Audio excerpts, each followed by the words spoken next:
আল্লাহ বলে জিন এবং মানুষ জাতিকে সৃষ্টি করেছি আমার ইবাদতের জন্য। কার ইবাদতের জন্য? ইবাদত কাকে বলে? বিসমিল্লাহর বাদ থেকে নাসির সিন পর্যন্ত কোরআনের সমস্ত অবকাঠামো, সমস্ত আইনগুলো মেনে নেওয়ার নামই হলো ইবাদত। আপাতুমিনুনা বিবাদিল কিতাব ওয়া তাকফুরুনা বিবাদ। তুমি কোরআনের কিছু আইন মানবা আর কিছু আইন ছাড়বা, তুমি কোনদিন আমার গোলাম হতে পারবে না।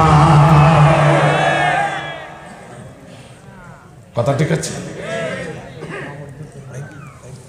ভাই আমার, আমি অধিকার যেমন একটু শুধু বলতে চাই, অনেকে চিন্তা করছেন আল্লাহরে ধোঁকা দেয়, সেই ব্যক্তিটা একটু দেখার দরকার।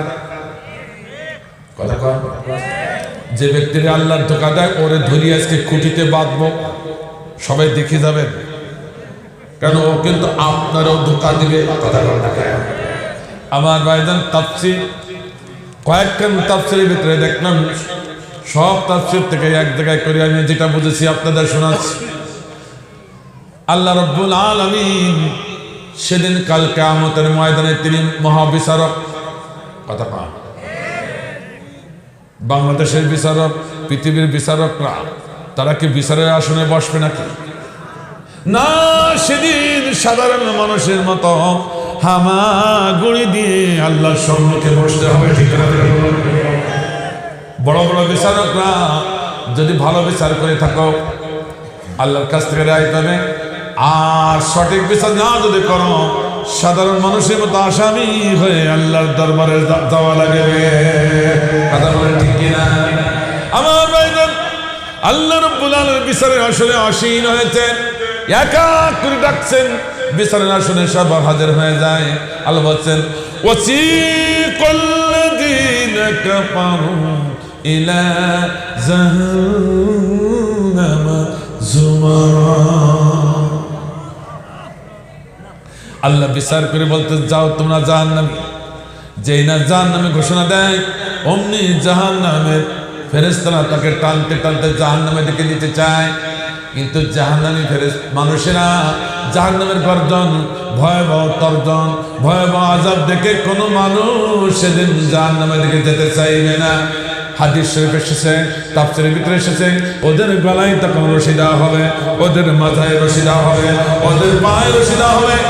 এক নয়, দুই নয়, ৭০,০০০ রশি ওদের শরীরে পেঁচিয়ে ওই নরকের ফেরেশতারা টানতে টানতে হাসরাইতে হাসরাইতে জাহান্নামের দিকে নিয়ে যাবে। এখন অনেকে প্রশ্ন করতে বলে, হুজুর এই ৩.৫ হাত বডির ভিতরে ৭০,০০০ রশি জড়াবে কোথায়? ওরে ভাই, তখন ৩.৫ হাত থাকবেন না বডি, এ বডি তখন মাথা আসমানে পা জমি, এরকম বডি বানাইয়া টানতে টানতে হাসরাইতে হাসরাইতে জাহান্নামে দিকে নিয়ে যাবে। কারণ জাহান্নামী মানুষরা সেদিন ভয়াবহ আযাব দেখে যেতে চাইবে না, ছাগলের মতো খামটিয়া। ছাগল দেখবেন যখন বৃষ্টি হচ্ছে, এই সময় কোনো মা কোনো বোন যদি কুঠার থেকে ছাগল বের করতে চায়, ছাগল দুটি পা সম্মুখে দিয়ে ঝুল খেয়ে পড়বে আর মাথার নাড়াবে, আবার কল্লা ছিঁড়ে যাবে, তার কুঠার থেকে বের হবে। ঠিক জাহান্নামী মানুষগুলো এরকম অবস্থা। আমার ভাইরা, আরেকটি দল চলে আসলো। আল্লাহ বিচার করে বললেন ওয়াসিকাল্লাযীনা তাকাউ রাব্বাহুম ইলাল জান্নাতি যুমারা। আল্লাহু আকবার। কোরআনের আয়াত শুনে যারা আল্লাহু আকবার বলে, সুবহানাল্লাহ বলে, ৩টি লাভ। কয়টা লাভ? কয়টা লাভ? হাদিসের ৩টি লাভ। প্রথম লাভ হচ্ছে সুবহানাল্লাহ বলার সঙ্গে সঙ্গে, আলহামদুলিল্লাহ বলার সঙ্গে সঙ্গে আল্লাহ ওই বান্দার পরে সন্তুষ্ট হয়ে যায়। ২ নম্বর লাভ, আল্লাহ রাব্বুল আলামিন ওই বান্দাকে জান্নাতের পথ দেখায়। আর ৩ নম্বর লাভ, ওই বান্দাকে সবসময় যদি আল্লাহর গুণগান করে, ওই বান্দাকে শ্রেষ্ঠ জান্নাতটি আল্লাহ দান করে। আল্লাহু আকবার। তাহলে কেন আল্লাহু আকবার বলবেন না? ভাইরা আমার, আল্লাহ বলে যাও তোরা জান্নাতি। যেই না জান্নাতি বলেছেন অমনি জান্নাতি ফেরেশতারা হাঁকাইতে হাঁকাইতে জান্নাতের দিকে নিয়ে যাচ্ছে। এখন প্রশ্ন হতে পারে, জাহান্নামীরা ভয়াবহ দোজখে যেতে চাইবে না, তাই তো তারা ছাগলের মতো খামটি আটে। কিন্তু জান্নাতি মানুষরা জান্নাতের অফুরন্ত নিয়ামত দেখে তারা তো জান্নাতের দিকে ছুটে যাবে। তাদের কেন টেনে ঘেঁষে নেওয়া হচ্ছে এ কারণ পরে বলবো, তার আগে শুনুন। ইউখাদিউনাল্লাহ, ওই ষড়যন্ত্রকারীকে যে আল্লাহকে ধোঁকা দেয়, ঠিক কিনা? এইভাবে বিচার কার্য চলছে।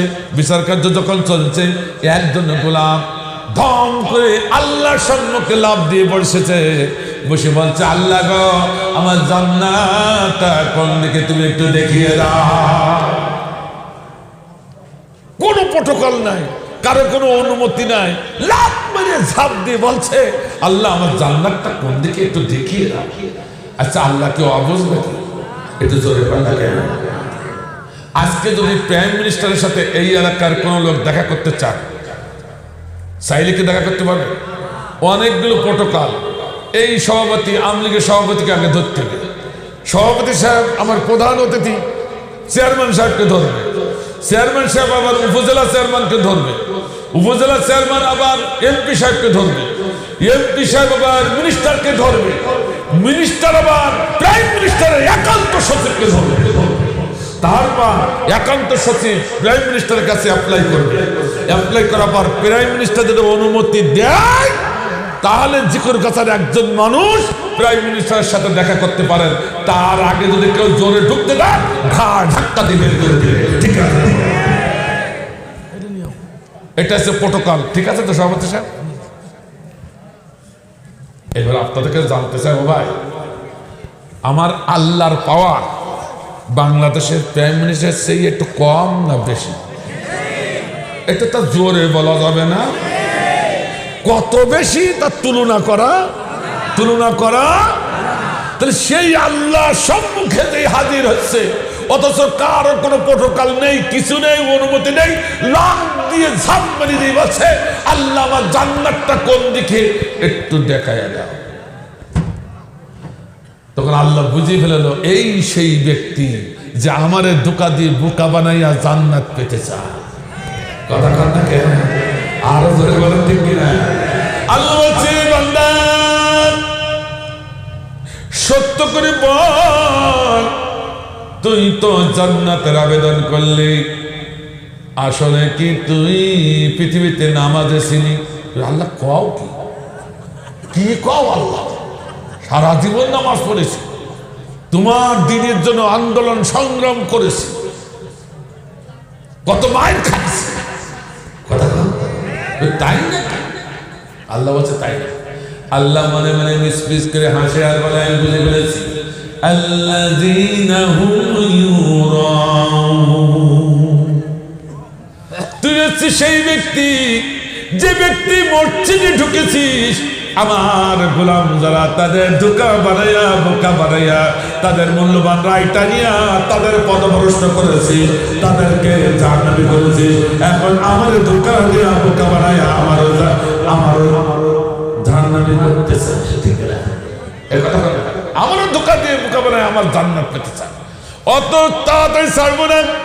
ইন্নাহুম ইয়াকিদুনা কাইদাও ওয়া আকিদু কাইদা ফামাহিল কাফিরিনা আমহিলহুম রুওয়াইদা। অকাশে আল্লাহ বলছে, অত তাড়াতাড়ি আমি তোরে ছাড়বো, আমি একটু খেলাই মারবো। আচ্ছা, কথা কে বলেছে? একটু ভালো করে শুনে। আল্লাহ যে এত সাহিত্য, আল্লাহ সাহিত্য ভাষার ভাব দেখলে অবাক হয়ে যায়। তাফসীরের ভিতরে দেখে খেলাই মারা, মানে কেমন কথা? আল্লাহ কে কয় কেন? এটা শুনি নাকি? বলবো না? ইউরাউনের দুটো ব্যাখ্যা, খেলাই মারা আর জিতাই মারা। কি বললাম? খেলাই মারা আর জিতাই মারা। যারা যারা আমি আল্লাহ আমার বিপক্ষে অবস্থান নিয়ে আমার বিরুদ্ধে, কোরআনের বিরুদ্ধে, আমার নবী রাসূলের বিরুদ্ধে, আমার মুমিনের বিরুদ্ধে যারা ষড়যন্ত্র করেছে ওদের আমি ছাড়বো না, ওদের খেলাই জিতাই মারবো। কি কথা বল, খেলাই মারা। দেখেন ওই যারা মাছ ধরেন ছিপ দিয়ে মাছ ধরেন, মাছ যেই টুকা দেয় বর্ষিতে ওই টান মেরে যেই মাছ বেঁধে যায়, ওর সর্বনা মাছের গর্জন, একবার ডাইনে একবার বামে, একবার সামনে একবার পিছনে, পানির নিচে এমন গাবড়ায় মনে হয় এক মন একটা মাছ, ঠিক কিনা? গাবড়ালে কায়দা। তখন ও বলে, এই মাছ বলে, এই বর্ষিয়ালা তোর বর্ষি খাবো, তোর ছিপ খাবো, তোর বর্ষিয়ালা বলে, এই আমি অত পাগল না মাছ, আমি অত পাগল না, তুই যত লাফাস ও যত লাফায় তত সুতা ঢিল দেয়। কথা দেখে এই কথা বলে দেখে বর্ষিয়ালা তখন বলে, তোরে আমি খেলাই মারবো। আল্লাহ বলে আল্লাহ এখানে বলছেন তোরে আমি খেলাই এইবার কি হলো, লাফালাফি ঝাপাঝাপি করতে এক সময় নড়েও না চড়েও না, আস্তে আস্তে মাছ ভেসে ওঠে। পানির পরে বেশি যখন ওঠে সবাই তাকায় দেখে এক চুনো পুঁটি। পৃথিবীতে এরকম অনেক চুনো পুঁটি আছে, গাবড়াই আছে, ঠিক না?